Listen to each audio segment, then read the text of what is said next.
Olá, estudantes da terceira série, sou Adriano, professor de artes. Pessoal, hoje nós vamos falar sobre cubismo, parte número 3. Mais precisamente, a gente vai conhecer a vida de Pablo Picasso e vamos dar uma atenção especial para uma obra dele, que vocês vão ver nessa aula.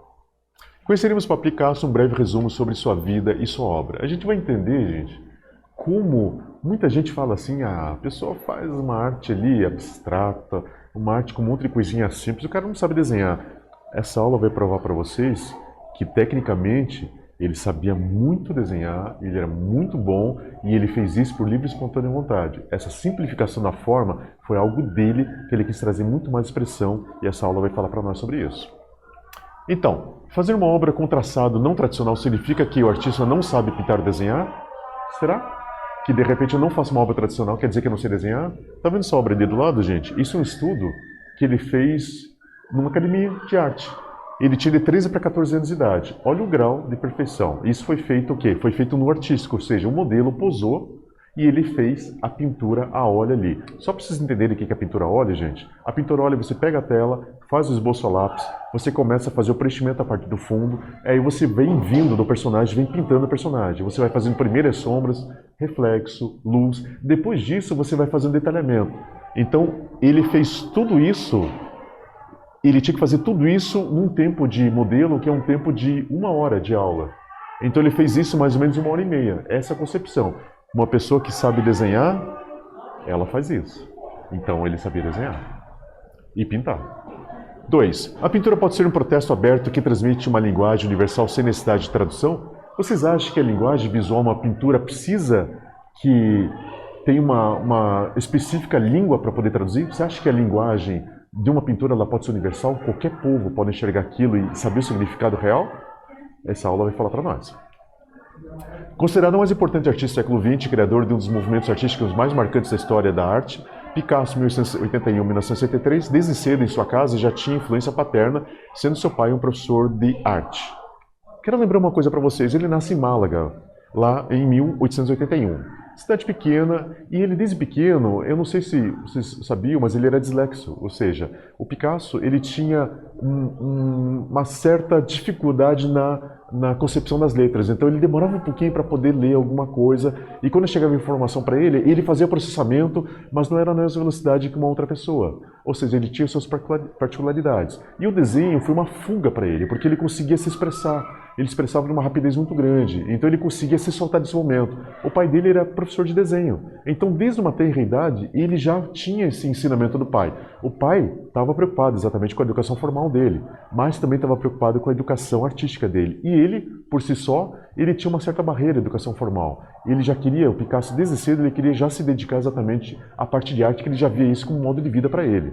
E lembrando vocês que com essa vivência, o pai dele muitas vezes fazia pinturas e pedia para o próprio filho terminar as pinturas para o próprio pai. E lembrando vocês que o primeiro quadro a óleo de Picasso ele fez com 8 anos de idade. Pablo Picasso fez um quadro chamado A Tourada e esse quadro acompanhou ele a vida toda, sempre que ele se mudava ele levava esse quadro. Então com 8 anos de idade ele já tinha domínio de óleo sobre tela, então ele já era um pintor técnico. Quando você vê a obra de Picasso em seu auge, pode pensar que o artista pintava assim, pois não tinha talento para pintar algo realista. Esse é um grande engano muito comum entre as pessoas que ainda não conhecem os caminhos que a arte oferece. Essa obra, Mulher Chorando, em 1937. Então você vê, daquela primeira obra que eu mostrei para vocês no começo da aula, daquele nu que ele fez numa academia, lembrando vocês que com ele com 13 anos de idade, Picasso, ele já estava apto a passar em qualquer academia de arte no mundo. Tanto é que quando ele entrou para fazer arte, ele tinha 13 para 14 anos de idade, ele foi aprovado na mesma hora, e inclusive hiperveloz, então ele tinha uma velocidade extrema e todo mundo ficava admirado com a concepção dele. Ele ganhava de pessoas com 20, 25 anos de idade que estavam lá estudando e ele novinho já fazia uma concepção muito grande. Então quando ele faz essa obra que já vamos colocar aquela super cubista, você já vê uma concepção de uma expressão acima da realidade. Ele poderia fazer isso muito bem fotograficamente, mas não, ele queria trazer a sua assinatura visual, vamos colocar como a sua assinatura estética, ou seja, ele queria fazer uma obra que todo mundo enxergasse e visse Picasso nessa obra, e ele conseguiu. Então, desde novo, tem formação acadêmica, portanto era apto para realizar uma pintura, desenho, gravura realista com qualidade. Então sua busca pela expressão saindo dos moldes acadêmicos foi consciente. gente está vendo aqui um pedaço de um documentário que foi feito sobre a vida dele. O que ele tinha de mais forte? Ele era uma pessoa extremamente técnica, conhecia tudo. Ele era ceramista, ele era gravurista, ele era pintor, escultor, ele fazia muita coisa. Só que o que ele gostava? Quando a gente fala em Picasso, o que você pode relacionar a Picasso é desenho. A paixão dele de criança, ele fez mais de 15 mil desenhos, ele tem mais de 2.000 obras pintadas, ele fez uma produção enorme. Então, mas o desenho é uma coisa que ele sempre levou com muito carinho. Então ele enfatizava o desenho na pintura. Então ele nunca conseguiu fugir do traço. O traço foi uma coisa que acompanhou e ele gostava do quê? Do traço solto, o traço rápido. Ele queria que a pessoa soubesse o que ele estava querendo expressar através de poucas linhas. Essa, vamos colocar que a parte central dele é o que ele trouxe dentro da pintura e essa que foi a grande inovação dele. É tão fascinante termos perante nossos olhos uma obra de arte com técnicas clássicas. Porém, na visão dos artistas do século XX, era necessário que o artista tivesse a identidade de quem a compôs, trazendo uma assinatura estética. Vamos lembrar um pouquinho antes de Picasso. Vamos lembrar um pós-impressionista chamado Van Gogh. O que Van Gogh fazia? Van Gogh chegava ali numa paisagem, olhava aquilo e ele falava, principalmente quando ele estava com o Gauguin, que eles estavam pintando juntos, ele falava assim, nossa, eu tenho que pintar rápido, porque a cor está me dizendo o que eu tenho que fazer. Então ele sabia que a luz era rápida, ele sabia que tinha que pintar rápido. Só que daí o pessoal olhava e falava, pô, mas esse trigal aqui não é essa cor, é outra cor. Mas ele falava, eu enxergo essa cor, são as minhas cores. E isso que torna Picasso diferente, como Van Gogh foi diferente. Picasso olhava alguma coisa e ele falava assim, esse é o meu traço, essa é a minha cor, essa é a minha visão. Por isso que ele tem toda essa similaridade, vamos colocar assim, toda essa vivência sobre esse traçado só dele, que ninguém consegue imitar. Por quê? É isso que ele via, isso que ele enxergava. Então ele construía a visão dele. Ele pegava o real e construía em cima do real a sua própria visão. Então a obra a seguir foi concebida nos anos iniciais de Picasso como artista. Podemos ver claramente a influência clássica de sua pintura, tanto nas pinceladas quanto na preocupação com a proporção e composição dos objetos e pessoas. Vocês estão vendo essa obra aqui, Pablo Picasso, Ciência e Caridade, 1897, ele tinha 16 anos de idade. Por que a gente está falando sobre pincelada? Por que o pessoal fala muito de pincelada? Por quê? Porque, primeiramente, quando você faz arte acadêmica, gente, você vai fazer uma arte que você vai chegar perto do quadro, enxergar a perfeição do quadro, e mesmo que você chegue longe do quadro, você vai enxergar a nitidez. Ao contrário dos impressionistas. Os impressionistas, por que os impressionistas não foram compreendidos? Porque o impressionismo é uma pintura rápida. A pintura rápida significa que eu vou colocando várias cores manchadas e de perto você vai ver aquele monte de mancha. Mas quando você se afasta 6 passos para trás, você enxerga a nitidez. O impressionismo é uma evolução do acadêmico, mas para você ser impressionista, você tem que ter escola acadêmica. E isso que Pablo Picasso está provando para nós. Ele tinha escola acadêmica para ele poder fazer evolução para o cubismo. Essa pintura é uma pintura que é enfatizado o contraste, é enfatizado as cores, é enfatizado as formas, é enfatizado o realismo. Então tem um jogo de luz, sombra, reflexo, tem uma composição, tem toda uma formatação dentro de um ambiente clássico. Isso prova que ele tinha uma grande concepção artística acadêmica e prova para nós que ele já tinha uma genialidade.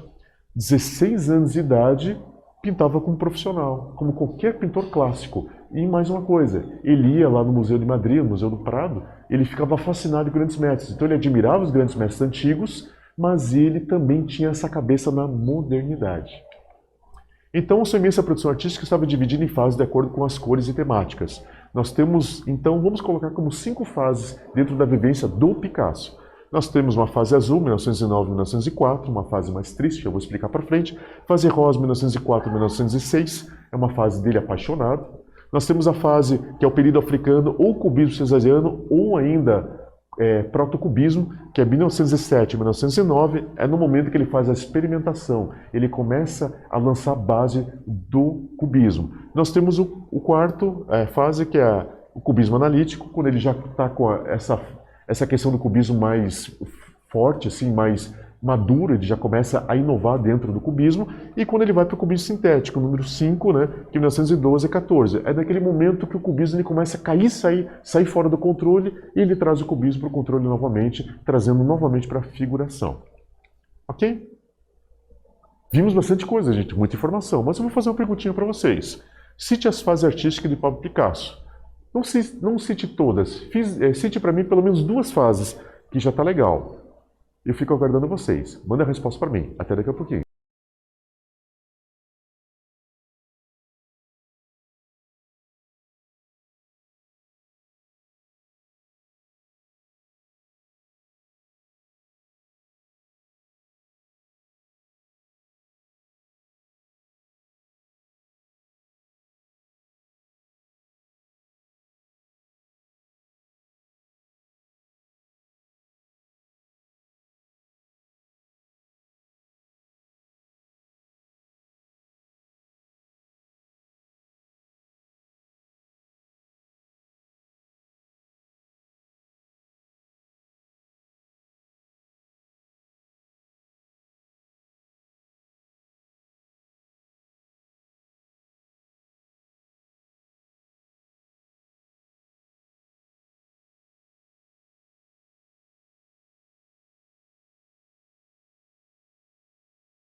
Vamos em frente. Vamos falar sobre a primeira fase de Picasso, fase azul. Na fase azul, Picasso faz uma série de pinturas em diversas tonalidades do azul. Essa fase teve início por conta da extrema pobreza em Paris e do suicídio de um amigo, Carlos Casagemas, em 1901, o que influenciou diretamente o trabalho do artista, retratando tristeza e miséria humana. O que acontece? O Picasso está começando a querer novos horizontes. Ele começa a viajar por várias partes da França, da Espanha, mas ele vê que ele tem necessidade de entrar na capital, vamos colocar, da arte moderna que está acontecendo naquele momento. Então a França está sendo o grande centro. Lembrando vocês que na Renascença o grande centro era exatamente a Itália. Quando chega no período Rococó, o centro da arte mundial passa para a França, e na França ela continua. Então Picasso ele vê a necessidade de estar lá na França, mas quando ele chega lá, pessoa nova, estava aprendendo francês, ele vai morar juntamente com um colega poeta, eles ficam dentro de um apartamento que, tão pequeno e tão difícil a vida deles, que Picasso ele tinha que dormir de dia para trabalhar à noite, enquanto outro colega dele dormia de noite para trabalhar de dia. Então eles faziam essa separação. E ele enfrentou fome, gente. Ele enfrentou frio, teve muita dificuldade. Muitos dos desenhos de Picasso, incrível que pareça, muitos desenhos dele, ele acabou pegando esses desenhos e queimando ali na lareira para poder ter calor. Então ele passou uma fase muito difícil dele. E mais uma, Casagemas, que era um pintor também, que ele conheceu lá na Espanha, eles são colegas, estudaram juntos, foram grandes amigos. Casagemas acaba se suicidando. Então, o único contato que ele tinha mais próximo acaba. Então ele se torna uma pessoa sozinha. Então ele começa a olhar para o lado, para todo lado, ele começa a ver o que tinha de triste. Então ele começa a retratar a parte, vamos colocar, a parte triste da França. Sabe a parte que a pintura não mostra? Aquela parte que tem o pobre, que tem o andarilho, que tem a pessoa que passa fome, passa frio. Lembrando que a França, a Europa, é um local muito frio. Então ele começa a retratar isso e transmite um pouco o sentimento dele. Por isso que a arte está muito ligada com a questão do interior da pessoa. O que a pessoa está passando, ela está retratando na arte. Então esse é o período triste da fase da vida dele. Logo em seguida nós temos a fase rosa. A fase rosa tem início com o relacionamento com Ferdinand Olivier, iniciando um período mais feliz, resultando em obras com tonalidades quentes, trazendo temas como o circo e seus personagens. Fernand Olivier foi uma modelo que ele teve. E ele acabou se apaixonando, e nesse momento que ele se apaixona, a vida começa a ter sentido novamente. Então ele começa a retratar alegria. Porque naquele momento, qual que era a grande alegria dentro de uma França? A grande alegria quando chegava o circo, chegava aquela coisa daquela cor, daquele brilho, daquela coisa do entusiasmo, crianças brincando, rindo, as pessoas alegres, contentes, tendo o seu domingo, tendo o seu sábado, tendo o seu final de semana. Então ele estava vivenciando isso. E esse amor fez muito bem para ele, ele começou a crescer. Tanto é que essa série de pinturas Fase Rosa, volta e meia a gente vai ver Ferdinand.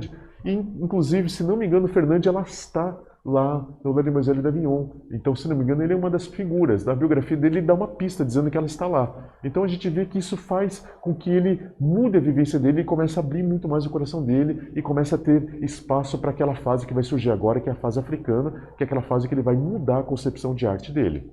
E nós temos a fase cesariana ou africana ou protocubista, que ele explora a desproporção, geometria, a desconstrução. Teve como inspiração Cézanne, a Gruta de Lascaux, arte rupestre e arte africana, Museu de Paris. O que acontece? Nesse momento ele já está contente consigo mesmo, já começa a ter um círculo maior de pessoas, ele começa já a interagir mais no meio artístico, começa a fazer amizades, ele já tem como amizade o Henri Matisse, já tem como amizade o Apollinaire, que é um grande teórico da arte. Então a gente vê que ele começa a ter essa vivência com o meio artístico ali, e ele fala o seguinte: eu tenho que fazer uma coisa nova. Ele faz o cubismo, ele começa com essa obra a fazer o cubismo, ele começa a ter novos horizontes. Lembrando você que com isso ele vai fazer uma coisa que para alguns é considerada uma coisa pejorativa, mas para outros é considerada uma coisa genial. Então vai dar uma mudança da carreira dele, ele vai trazer algo inovador que ninguém tinha visto até então. E logo em seguida, gente, em 1937, essa obra que eu quero parar um pouquinho e conversar com vocês. 1937, Guernica. Guernica é uma cidade interior da Espanha, e essa cidade ela teve algo que marcou ele, a guerra. Eu vou complementar um pouquinho mais para frente. E com isso, o que ele viu? Ele estava lá na França, ele vê a sua terra natal passando por uma guerra civil que era sem necessidade, uma coisa que foi uma desumanidade muito grande, e ele começou a se lembrar das pessoas sofrendo lá. E ele decide fazer uma coisa inovadora também, ele faz uma arte monocromática.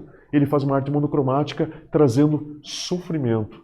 E esse sofrimento é uma coisa que marca ele, porque está trazendo o quê? Está trazendo o que ele está passando. O sofrimento longe daquilo, mas ele está vendo como seria aquela vivência na que estava acontecendo. Porque jornais estavam trazendo fotos. já tinha fotografia. Então ele já estava tendo contato com o que estava acontecendo naquele momento e ele estava horrorizado, vamos colocar assim, literalmente com o que estava acontecendo lá. Picasso então produziu uma obra de cunho político, porém em 1937 a cidade... Minto. Picasso nunca produziu, isso eu quero deixar bem claro, gente. Ele nunca produziu nada político, ele sempre foi uma coisa, uma questão da vivência, do cotidiano, do que ele estava vendo ao seu redor. Ele nunca entrou na política. É a primeira vez que ele faz uma voz delatando algo que ele está achando extremamente errado. Então ele nunca produziu obras de cunho político, porém em 1937, a pequena cidade espanhola de Guernica sofreu uma Blitzkrieg. O que é Blitzkrieg? Blitzkrieg é uma guerra rápida feita pelos alemães, ou seja, você entra, faz e sai. Esse era o sistema Blitzkrieg. E pegando o local desprevenido, sem chance de defesa, com centenas de mortes, o artista espanhol ficou extremamente horrorizado com o ocorrido e por meses ficou dentro do seu ateliê produzindo essa obra em preto e branco. Isso eu quero passar um detalhe para vocês. Essa cidade, gente, não tinha guarnição. Estava tendo uma guerra espanhola, então muitos homens foram lutar. Então eles pegaram uma cidade totalmente indefesa. Nós tínhamos aqui mães, filhos, pessoas de idade, pessoas indefesas que não tinham chance. E o que estava acontecendo, vamos tentar entender um pouquinho. Dentro da Espanha estava tendo uma guerra civil que está tendo um pessoal que era republicano e um pessoal anarquista, que era liderado por Franco. Ele quis colocar um sistema ditatorial, vamos colocar assim, que é um sistema que uma só pessoa tem controle sobre todo o país. Inclusive Hitler estava achando interessante isso, ele estava apoiando isso. Então Franco chega lá e começa a fazer uma guerra civil dentro da Espanha. Só que nesse momento na Europa está surgindo uma arma chamada tanque. E o tanque está tendo inovação na Rússia e na Alemanha. Lembrando vocês que Rússia estava desenvolvendo tanque e a Alemanha estava desenvolvendo tanque. E eles tinham que testar. Onde eles foram testar? Na Espanha. Foram na Espanha, a Rússia ela defende um lado da Espanha, enquanto a Alemanha ela fica no outro lado da Espanha. E lá tem um conflito. Então lá eles estão testando armas. E esse bombardeiro alemão que acontece lá também foi um teste de armas. Então quer dizer, a cidade ela foi envolvida num teste de poderes. E pessoas indefesas foram mortas com crueldade porque duas potências usaram uma segunda guerra para poder testar as suas armas. Isso que aconteceu. Por isso que Picasso ficou revoltado e por isso que ele acaba fazendo essa obra. Então a gente vê, analisando cada detalhinho da obra, vamos analisar umas partezinhas da obra. A obra monocromática sem vida, conceito, né? Sem vida no sentido que ele está retratando a morte. Ele vem buscar o horror da guerra. A obra tem diversos elementos que tentam representar os trágicos acontecimentos de uma guerra. No canto direito temos uma pessoa agonizando. Essa pessoa agonizando, ela está em meio a chamas. O pessoal também tinha uma grande mania de usar granadas incendiárias. Então, normalmente a pessoa estava escondida num prédio, por exemplo. Nós estamos falando de mães com filhos. O exército, para não entrar lá, para não se expor, o que ele faz? Joga uma granada incendiária. Joga a granada incendiária, o combustível vai, espalha, dá detonação, tem o fogo e a pessoa lá em volta de gasolina, em volta de qualquer produto que seja inflamável, ela não consegue escapar. E ela acaba queimando até agonizar. Então ele viu retrato de mães segurando filhos sendo queimados vivos. E ele retrata aqui. Outra coisa, ao lado esquerdo parece um rosto flutuante como se fosse uma alma. Ele está mostrando literalmente a morte que as almas saem sem esperar. Ou seja, teve pessoas que morreram sem saber o que estava acontecendo, mas teve pessoas que passaram por uma morte agonizante. Ele está retratando isso. Segundo momento, um cavalo que era utilizado na guerra, ao lado que temos um touro, símbolo da Espanha. Você lembra que eu falei dos tanques? Até antes, a guerra tradicional era feita com cavalos. Só que o que acontece? Quando surge a Primeira Guerra, a artilharia ela começa a ficar mais eficaz, vai surgir então uma guerra de trincheira. E para essa guerra de trincheira, os cavalos morriam. Então o que acontece? A substituição do cavalo foi o tanque. Então quer dizer que o tanque, na verdade, ele se torna como um cavalo com uma espada na língua, que está ali, ó. O cavalo tem uma ponta, então quer dizer agressão. Então ele está retratando, de certa forma, o que o tanque vai representar, o que as armas estão representando. Então ele está retratando aqui, através desse cavalo, um símbolo da agressão, mas está simbolizando também um pouco da Espanha, porque o cavalo e o touro são dois símbolos da Espanha. Então está trazendo até uma divisão dentro da Espanha. Então a Espanha está brigando por quê? Por ideologias. E nós temos o touro, que é símbolo da Espanha, e uma mãe com o filho no seu braço, agonizando em sofrimento. Aquilo que eu falei, inocentes, mães com filhos sendo mortos. E os soldados que chegavam ali, eles atiravam sem piedade. Uma mãe com várias crianças, eles metralhavam todos eles, sem piedade. E isso estava sendo retratado e estava sendo mostrado para o mundo através até de vídeo e através de fotografia. E nós temos aqui também, aqui temos pedaços de corpos soltos, um símbolo da esperança em formato de uma flor que nasce na espada quebrada. Dentro de todo o quadro você vai ver pedaços de corpos ali no chão. Mas lá no cantinho do quadro você vai ver uma mão com uma espada quebrada. Quebrado significa que a esperança de cessar a agressão e uma flor. Então ele está dizendo o seguinte, Picasso está dizendo que ainda talvez tenha esperança e talvez ainda exista paz em algum momento. E outra coisa, isso que eu acho bem importante, temos também uma lâmpada que simboliza exatamente pensamento, dentro de um olho que assiste a ganância e a fome do poder do homem. Ou seja, esse olho, como se fosse até um olho, vamos colocar uma deidade, como fosse um deus, um ser superior, vendo todo aquele absurdo e tendo a ideia de como o homem é mau e como ele faz para um semelhante coisas erradas e coisas maléficas. Isso o quadro está mostrando para nós, que a alma humana ela é má e ela produz maldade e o inocente ele acaba sofrendo por causa do poder e da ganância. Ok? Coisa, hein, gente? É para você pensar um pouquinho, né? Nessa perguntinha, eu vou fazer uma pergunta simples para vocês. Quais as cores foram utilizadas na obra Guernica e qual foi a razão da produção dessa pintura? Eu quero que vocês falem com as suas palavras. Qual que é a razão de Guernica? Por que ele fez essa pintura? E quais cores ele utilizou? Responde para mim, eu estou aguardando vocês.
Pra gente, tá bom?